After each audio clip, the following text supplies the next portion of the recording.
Welcome to the first module of the International Society of Sport Nutrition Sport Nutrition Specialist Certification course. Here we go. Your guide for this module is Dr. Robert Wildman. Dr. Wildman has a PhD from The Ohio State University. He's a registered and licensed dietitian and certified ISSN. He is the author of 4 books, including Sport and Fitness Nutrition, Advanced Human Nutrition, and The Nutritionist, Food, Nutrition, and Optimal Health. He is the creator of thenutritiondoctor.com, Chief Science Officer for Time Performance, founder of the International Protein Board, chair of the American Herbal Products Association Sport Nutrition Committee, and he is a worldwide authority and speaker. Let's begin. In this module, we'll begin with an overview of nutrients and define essentiality. We'll then move into macronutrients and micronutrients, open up a discussion on digestion and absorption of nutrients, spend a little time on requirements and recommendations, and then go into detail about the differences between foods and dietary supplements. Let's begin with nutrients. Nutrients nourish our body. There are over 40 essential nutrients. Essential nutrients have a dietary requirement, as we cannot make them in our body either at all or in sufficient amounts. And if they are lacking from the diet, deficiency can develop over time. On the other hand, there are countless non-essential nutrients. Non-essential does not mean not important. Non-essential nutrients can support body operations and body structure. However, they are truly not essential, and poor dietary intake will not result in deficiency. Our first class of nutrients are the macronutrients. Macronutrients are those nutrients the body requires in relatively large amounts, many grams daily. Macronutrients provide energy, maintain structure, and provide the medium and functional integrity to the body and its systems. Macronutrients include carbohydrates, lipids, which are fats and cholesterol, protein and its associated amino acids and other amino acids, as well as water. Moving on to the micronutrients.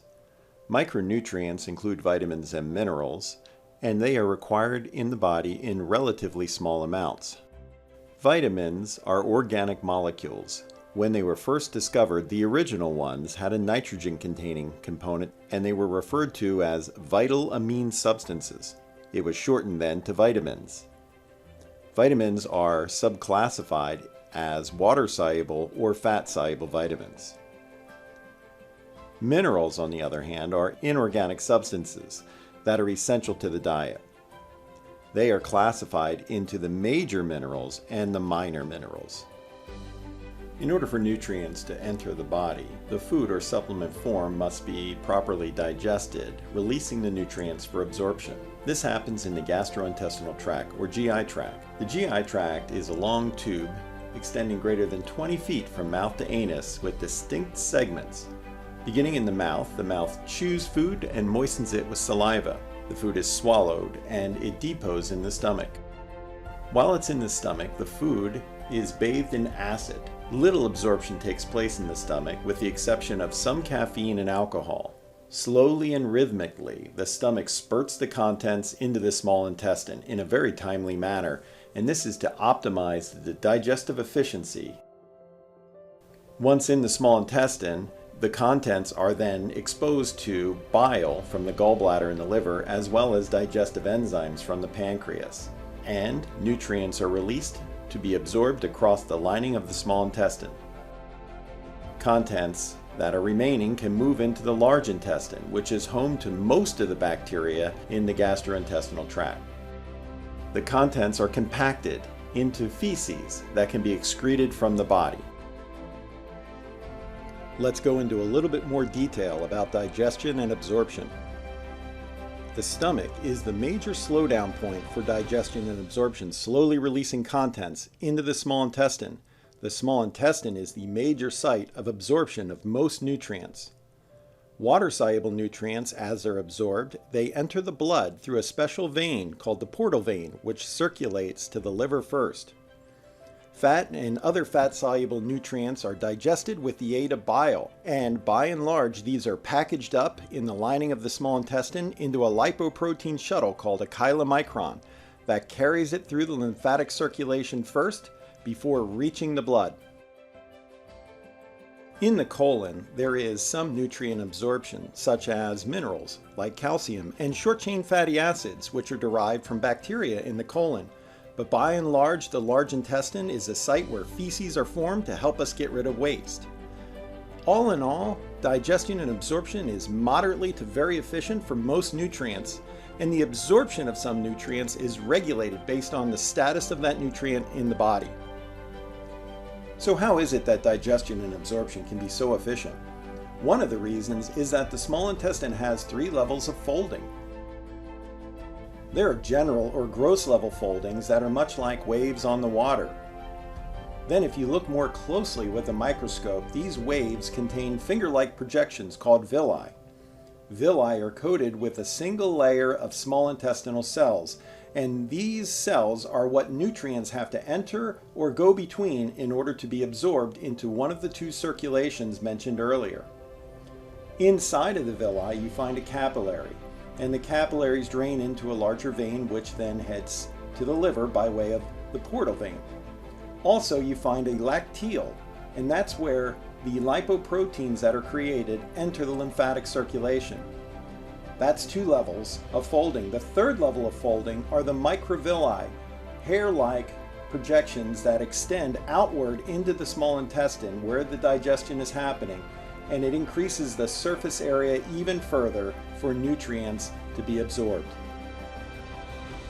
Considered together, these 3 levels of folding allow the surface area of the small intestine where absorption takes place to be the size of a tennis court for an adult man.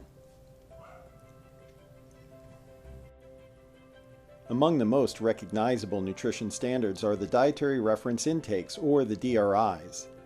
The DRIs are the minimum nutrition requirements for essential nutrients to support growth, development, maintenance, and to prevent deficiency.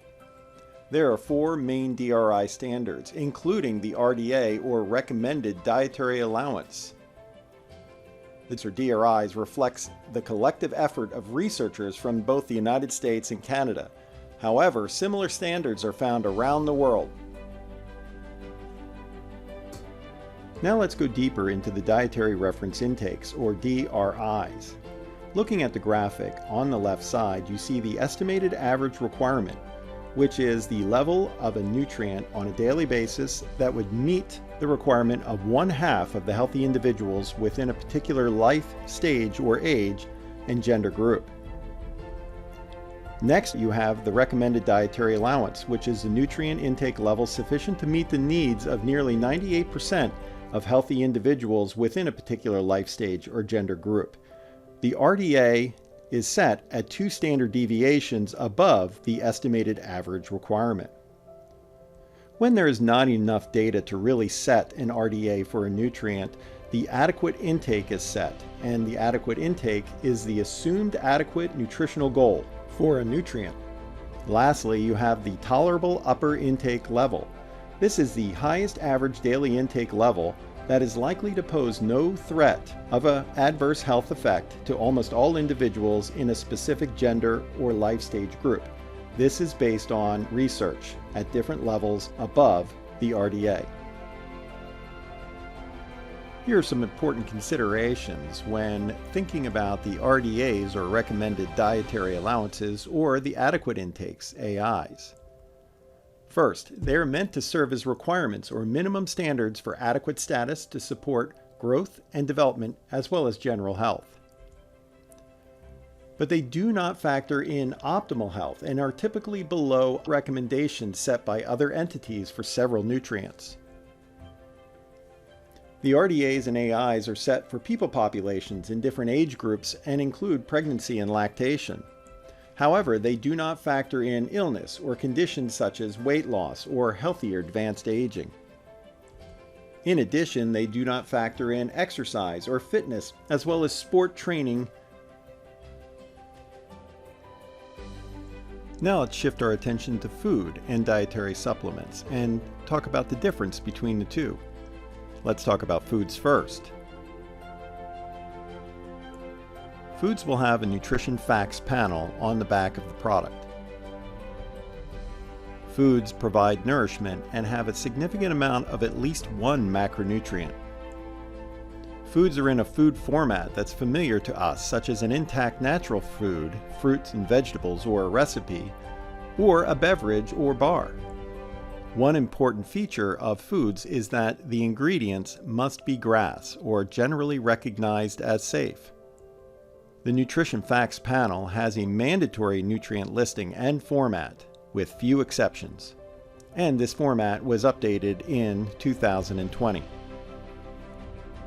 Now let's turn our attention to dietary supplements. Dietary supplements will have supplement facts panels.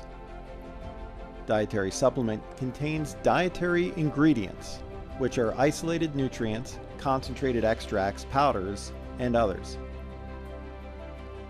Supplement facts panels requires a listing of all dietary ingredients and levels included in a product. Brands can use proprietary blends, but this is not as popular as it used to be. Full disclosure seems to be the trend within the dietary supplement industry. One important consideration is that dietary ingredients claimed in the supplement facts panel must be at 100% throughout the shelf life of the product. In addition, any listing from the nutrition facts, such as calories or carbohydrate, in significant amounts must be claimed in the supplement facts panel. However, brands may not claim zeros on the supplement facts panels for marketing purposes. In addition, brands cannot claim amino acids as protein, but they must claim the calories from the amino acids. Lastly, the Food and Drug Administration, or the FDA, has set in place the Good Manufacturing Practices, or GMPs, to ensure quality in the production of dietary supplements. In addition, the FDA, as well as the FTC, will monitor brands to make sure that marketing practices are fair and honest and products are safe. And that concludes the first module of the ISSN Sport Nutrition Specialist Certification course. Be sure to review the summary of Module 1 before moving on to Module 2.